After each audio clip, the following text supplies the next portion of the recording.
Hello everyone, welcome to the channel. In today's video, we're going to get into some rather severe problems I'm having with my 2022 Model 3. I don't know what's going on, but I'm going to flip the camera around and we're going to show you the alerts I'm getting. It's pretty severe, I think. All right, so here we are.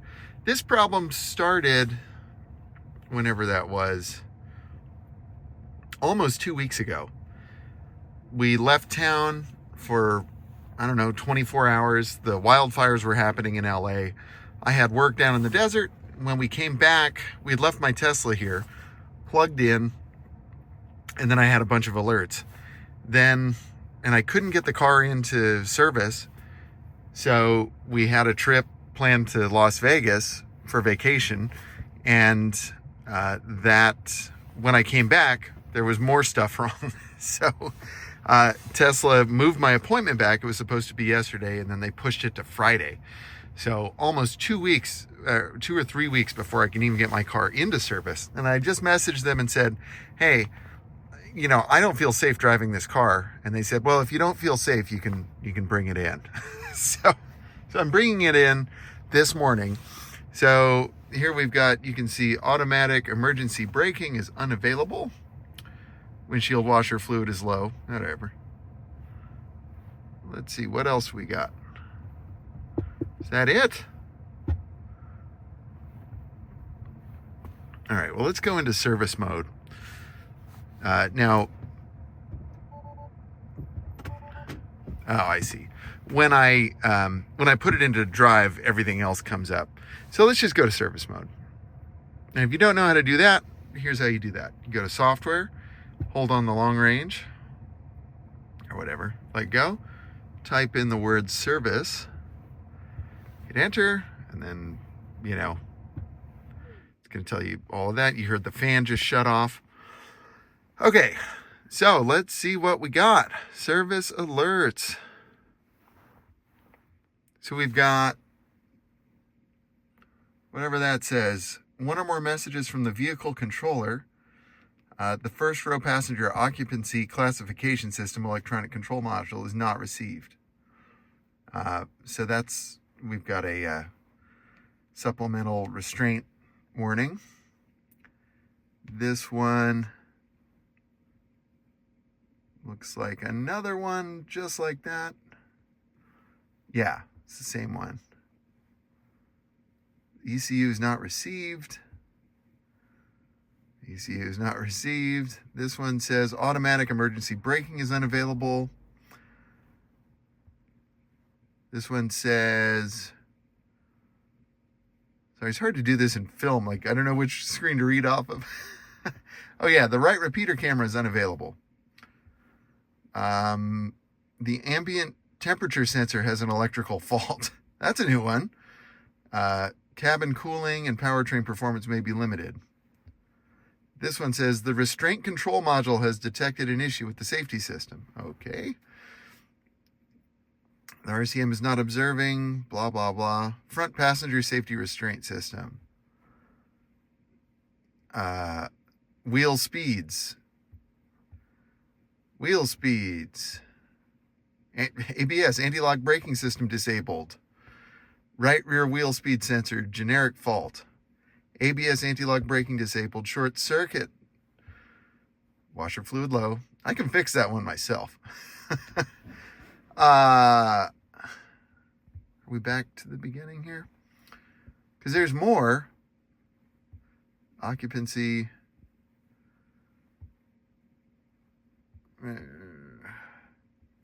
Because I also don't have autopilot, I don't have cruise control, I don't have traction control, I don't have really most everything that you like your modern car to do. I also don't have auto hold. Right repeater camera, emergency braking, autopilot electronic control unit, the right repeater camera, emergency braking unavailable. Right repeater. So you can see, like, this is a lot of like what the computer, I guess, goes through, checking in with the systems. Input resistance high. A large voltage drop is detected in the input power to the vehicle controller. Ambient temperature sensor. Yeah, I was wondering about that one because I noticed it's 148 degrees outside right now. And I'm wearing a jacket. So, yeah, interesting. Anyway, I think I'm going to do a 2-part video, maybe 3 parts. I don't know. But this is part 1. This is my car is completely bricked, basically. The last time I tried to drive it, it drove, but with lots of features disabled. So I'm, you know, upset would be, I'm going to get out of, by the way, let's show how to get out of service mode. I apologize for my, you know, ADD. Anyway, you just go back to there, exit service mode, and then you're back. Oh, look, it's 155 degrees outside. No, 156. Anyway, I'm very upset about what's happened to my car. I don't know what happened. I don't know what I did. You know, I suspect that perhaps rodent activity could be foul play. You know, I'm not necessarily blaming Tesla for this. It's certainly fun to blame a manufacturer, but, you know, in all seriousness, like, the car's been really, besides my other complaints about the car's been really good up to this point with, how many miles? 94,697 miles. So it's been great, and I'm really bummed out that it's not great right now. So I took it in a couple of weeks ago because of an emergency braking fault I had back in November. They said they found evidence of rodent activity, but nothing was damaged. And then right after that, this happens. So that's my suspicion. You know, and they said, well, we suggest parking your car in a garage. I'm like, well, that's great. I don't have a garage. But, you know, if you look, you know, across the street, trees. Right next door is at least 2 giant orange trees, you know. And, like, I'm not blaming my neighbors. I have the greatest neighbors in the world. I love my neighbors. But, like, you know, rodents love fruit. So there's lots of fruit right there. They come over here. There's lots of leaves and junk over here that rodents can hide in. It's just, you know, it's just the nature of the area. So this happened. I had a Kia. The rats ate my Kia. It cost $7,000 to the insurance company to replace the wiring harness. So I suspect that happened to this car. That's my guess, but I don't want to jump to conclusions. It could be a factory fault, in which case, you know, that's good for me. Our beautiful van right there, we were in Vegas last week, and then it started running crappy, and it turns out rodent damage. So they chewed ignition coil connector, which is the second time that's happened. Have you ever thought of getting rid of the rodents? Yes, I've thought about it every day. So if you have any great ideas, friends, how to get rid of the rodents, I would love to hear that. You know, comment down below, what's your favorite deterrent? One of my neighbors uses peppermint spray under the hood of her car, and I think I may try that. Try spraying parts of my car with peppermint oil. So anyway, I'm going to take this hunk of junk into Tesla today, and I'll film an update as soon as I have one. So wish me luck. All right, here we go. All of the warnings: traction control disabled, autopilot, ABS, stability control. Also, my heat isn't working. Front passenger safety restraint system fault. Traction control.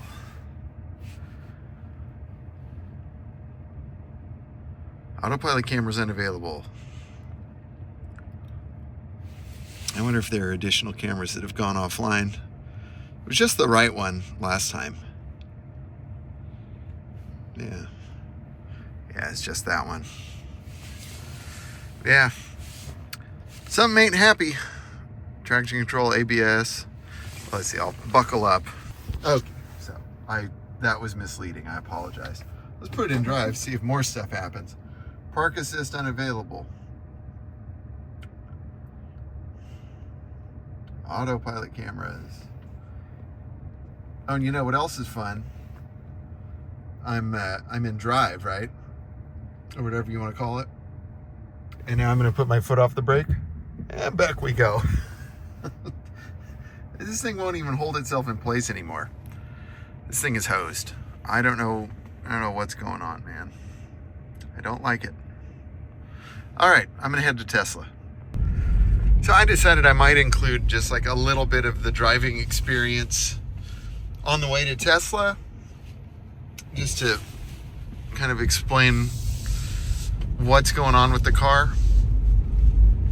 And, you know, I just figure I'll let you see some of the warnings here, of which there are quite a few. So it's interesting because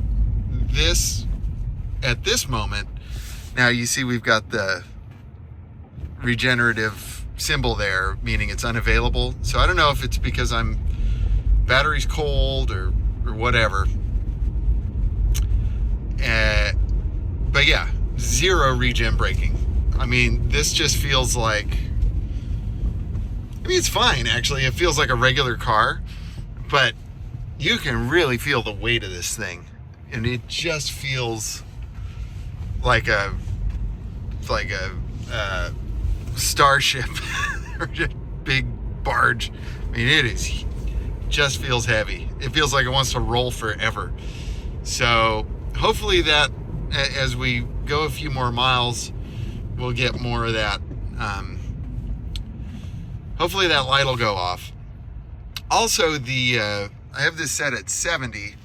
Currently outside, it's probably around 60, maybe 57. And so this 70 degrees feels very cold because the car thinks it's 171 degrees outside. Help. Yeah, something is very wrong. But yeah, so as I was saying, no regen braking whatsoever. It just feels weird because I've never really experienced this with the car before. It just feels like a heavy regular car. And the brakes just kind of feel stiff, you know, but not responsive stiff, more just like spongy stiff. And I've always felt that way in this car. I got that Loaner Model 3 a few weeks ago, and I thought the brakes were a lot better than this car. So I don't know what that's about. But I don't like the brakes in this car. Maybe I need new fluid. I mean, it has been 95,000 miles, so yeah, go figure. But yeah, I mean, otherwise, you know, my heated seat's coming on. We've got very cold air coming out of the vents to try and cool off 171 degrees. And no cruise control, no autopilot. You know, none of the Tesla features that we know and love that really make give the Tesla an advantage over most cars. But yeah, I don't like this. I'm not a fan. Not a fan of this experience. Steering feels okay. And like I said, the brakes are working. So I just don't have a lot of confidence in them. I don't have confidence in anything this car is doing at the moment. I don't know what turn signals work. I don't know what brake lights are working. And there I'm turning right. There's my camera. Now, for those of you non-Tesla owners, I'm sure you're probably saying, well, you've got a neck that can swivel, so just turn your head. And yeah, that's totally great. It's just the part of the Tesla experience is that they built this car with generally poor visibility. So rear visibility is not very good. So when you're just relying on your mirrors, it's not a confident feeling. there's just like a very small amount of visibility out of the rear view mirror. So, oh, my car's making some funny noises. If this is the drive where it burns to the ground, I mean, we've definitely learned some things. Seriously, something sounds awful. I'm really glad my wife is following me.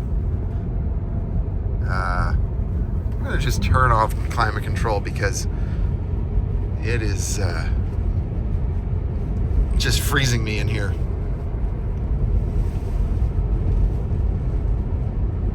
But yeah, some really odd noises that I've never heard before.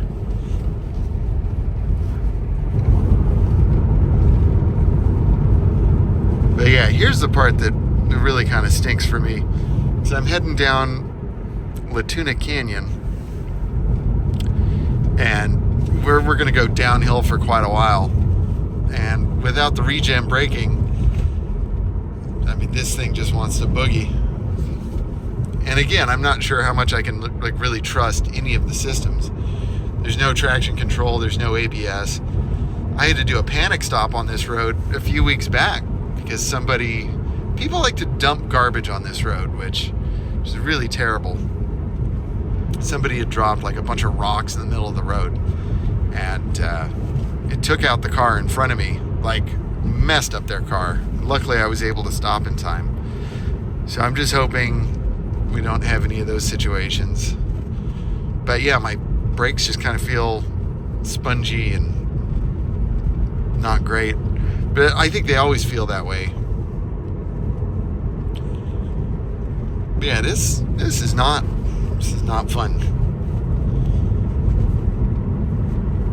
But it's a beautiful place. Oh. And it just makes me sick that people trash it. You see all the garbage. For a while, there were just a bunch of stolen cars being dumped, like right over here and up ahead. And there was one car. It was a brand new car, but you couldn't even tell what it was. I think it was dumped over there. I mean, they stripped it like down to the frame, basically. I mean, I guess that's a total loss, no question about that. I mean, they took everything. Strange things.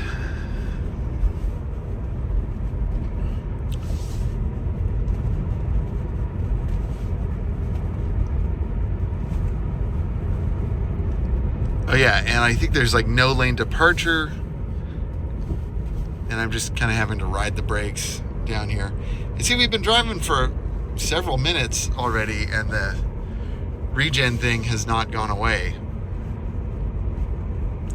I may actually turn on the simulate regen with the pads, because this kind of sucks. Dynamics? Yeah, apply brakes when it's limited.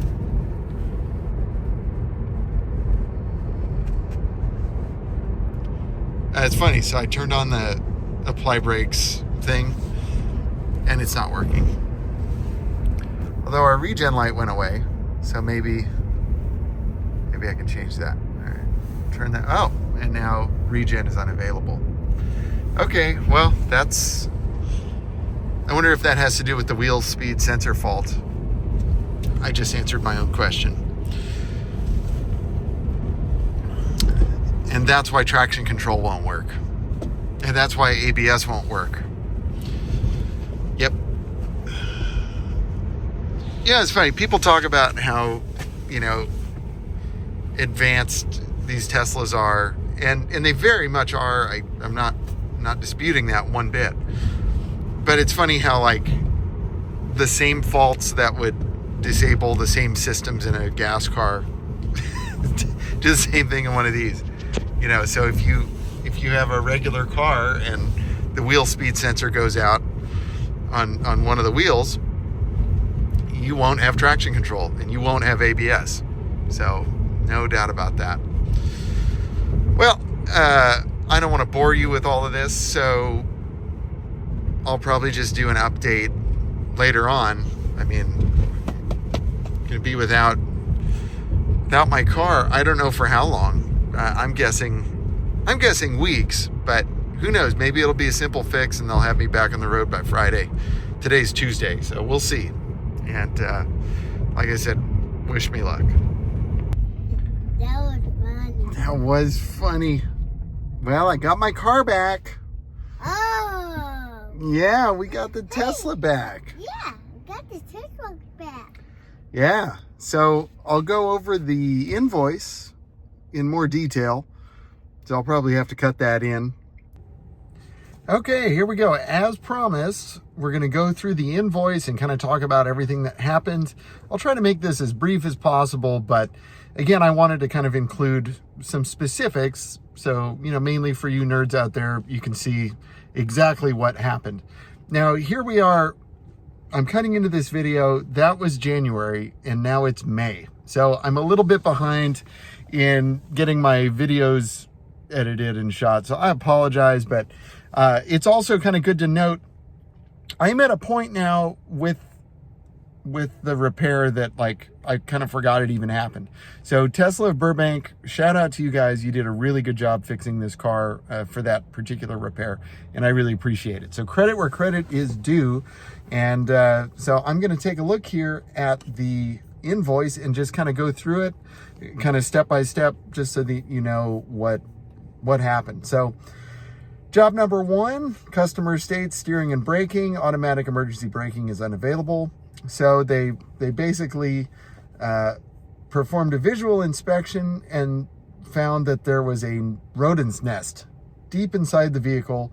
Removed front trim and cowl trim. Upon removal, found a living rodent resting by the coolant hose on the car computer. And this is the best part. Scared out the rodent and cleaning off nest. So it was still in there. Performed a visual inspection and found heavy damage to the front main harness and windshield wires. Recommend replacing main harness and windshield as they are no longer repairable. So that's not entirely what happened, but anyway, they charged $357 for that portion. Job number 2, check tire pressure, free $99. Job number 3, front passenger safety restraint fault. And verified concern looked into vehicle logs and found the issue with the sandwich sensor. Sounds delicious. And the seat needs an SBR OCS retrofit to correct front passenger OCS alerts. So that was $51. And then job number 4, replace occupant classification system, OCS, of front passenger seat while servicing subcomponents. And that job, they had to replace the first row seat harness assembly, right hand, and the first row seat belt reminder sensor box. And I'll include some screenshots so you can see the part numbers and the prices. But that was $477. Then job number 5, rodent damage on front main harness and windshield wires. So upon arrival, and I'm just going to read this whole paragraph because it's a lot. Upon arrival, vehicle had over 18 active alerts. Upon inspection, found a living rodent inside the vehicle. Removed rodent and performed a deep cleaning on the damage the rodent caused. Found heavy damage to windshield connector to the front main harness. Performed replacement of the front main harness first. Upon removal, both side connector broken off and needed to be replaced. Moved and replaced side repeaters, then completely gutted the front side of the vehicle, then recovered the HVAC systems as the super manifold is in the way of the harness. After powered down vehicle and disconnected the coolant lines for the car computer, removed the car computer, then completely and successfully removed the front main harness. Found more rodent feces all under the super manifold, cleaned out the area, installed new harness with the car computer, reinstalled all interior trim and exterior trim, powered on the vehicle and performed a vacuum test on HVAC system, verified system pass test after recharge system and commissioned heat pump, inspected the connector for the front windshield and was able to successfully repair damaged connector and windshield no longer needed to be replaced. Top off the coolant and performed a coolant air purge after performed a validation test and verified alerts are no longer present. Function test and verified vehicle operation. Sorry about the little beeps. I'll put that on mute there. Shout out to Morty, sending me a text right now. So we've got, let's see, harness front left-hand drive, all-wheel drive, $330 for that. It looks like labor hours for doing the front harness, 4 hours, $1,040 there. And then the AC recovery and recharge, $280 and 50 cents. Interior trim adjustment, 2 hours, $510. I mean, all of those just kind of, who knows how long it really was. Maybe it took longer than that, but you know, that's how it goes with these repairs. The light side repeater, front left hand, that was the same price on both right hand and left hand. That was $30.60 each times 2, you know. And then the lamp assembly side repeater camera, $151 and 58 cents times 2. And so that brings the total parts amount to $633.16. And the total labor amount, $2,453 for 9.62 hours of labor. And with tax, that brings the total to $4,056.14. So I was responsible for $500 of that, as that's what my deductible is. I like having a lower deductible, so I pay a little bit more per month. Insurance is super expensive anyway, so you might as well just have slightly better situation with the deductible. And that's what I decided to do, and it has come in handy a couple of times like that. So I recommend it. I also recommend having rental coverage, and I upgraded, I think, to $50 a day. I was able to get a Dodge Ram with a Hemi. Yeah, brother. And that was a great truck. Enterprise took good care of me. Tesla of Burbank took good care of me. My insurance company took good care of me. So shout out to all of them. I really appreciate you guys. Thank you for helping me out through what would have been a really stressful situation. Instead, I was just out in my car for, you know, really less than a week. And I had a nice pickup truck to drive. I spent a ton in gas, my gosh. But I had a good time driving the truck, and my kids loved it. And, you know, we had a great time. So anyway, bad experience, but handled very well. So, you know, again, credit where credit's due. A huge thank you to everyone that helped me out several months back. And, you know, I've been successfully driving the car, you know, since late January. Here we are in May, and all the stuff that they did was very successful. You know, I've had other problems with the car, but I'm not going to talk about that right now. We're just talking about this particular rodent damage. So I'm going to cut back in to the video already in progress from January. I would mention, if you wouldn't mind hitting that subscribe button, I'd really appreciate it. If you wouldn't mind sharing the video with a friend, that would be great. And also check out my affiliate links, all the companies that have been nice enough to partner with the channel. In particular, big shout out to VION and their amazing roof shades and phone mounts and USB hubs and just all kinds of great stuff. I'm also sitting on, you can see I've got these cool white seat covers from Coverado. Those are real nice. EV-based wheel covers. Those are really awesome. So I've been lucky to partner with some really cool brands. So check out that stuff. Use my referral links and codes and stuff, and you'll help support the channel. I'd appreciate that too. Got my car back. I guess we dropped it off. When did we drop it off? I think it was Tuesday. Yeah. And then, and today is Sunday. So I think it was ready, may have even been ready yesterday. Today, they have lights in the tree. Beautiful lights. Wow. And so, yeah, they just parked my car in the IKEA garage and said, yeah, come get it. So here we are.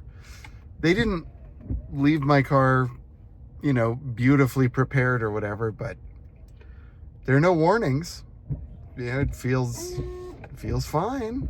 Everything seems to work. So I'm a happy camper, and she's a happy camper. I'm right here. That's right. So, you know, shout out to Tesla of Burbank for getting it done quick, on time, and about on budget, I guess. About $4,000. And thank you to my insurance company and my awesome adjuster. Really wonderful service. So really appreciate you guys. I'm sure you're not watching, but if you are, thank you. And yeah, so I think that about wraps up this adventure, hopefully.